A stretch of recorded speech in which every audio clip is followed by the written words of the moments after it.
Naparesign ka ba? Biro ng Netizens, National Resignation Day pala ngayon.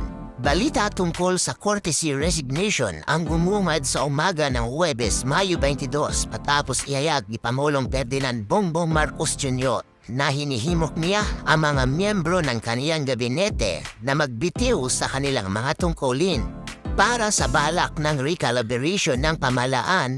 Dahil dito ay isa-isa na ngang nagbitiw sa kanila mga posisyon ang mga miyembro ng gabinete bilang sa pagsunod daw kay PBBM. Sa nangunguna ni Executive Secretary Lucas Berramin, this is not business as usual, saad ng Malacanang sa isang media release. It's time to realign government with the people's expectation. This is not about personalities, it's about performance, alignment, and urgency.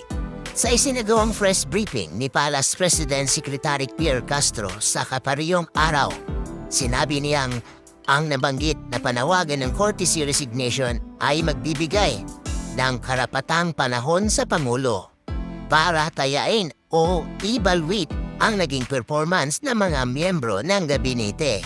Kapag nakita ng Pangulo na mahusay niyang nagampanan ang tungkulin batay sa kaniyang performance, maaaring makabalik sa pwesto ang nabanggit na miyembro ng gabinete. Pero kung hindi naman, tuluyan na umano siyang sisibakin. Unang-una kung gaano nga ba kabilis ang kanilang performance at kung may issue ba ng korupsyon.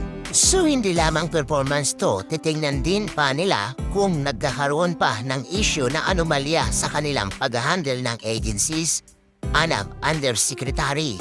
Paglinaw pa ni Castro, nagpasa ng resignation letters ang mga gabinete ni PBBM.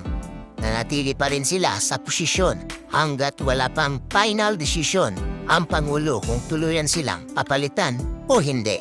Yes, mananatili sila sa kanilang posisyon. Siguro ito na yung tamang panahon para ipakita nila na dapat sila manatili sa kanilang posisyon. Pero kapag nakita po talaga ng Pangulo na hindi mo deserve ang iyong posisyon, you will be out, ani ni Castro. Samantala, pinagkatuwaan naman ito ng iba't ibang netizens at sinakyan na rin ng iba't ibang social media pages dahil ang araw na ito pala ay National Resignation Day. Isa na rito ang Facebook page na Follow the Trend Movement o FTTM. Mag-resign ka na rin. Mababasa na rin sa caption ng kanilang post na kalakip na art card National Resignation Day.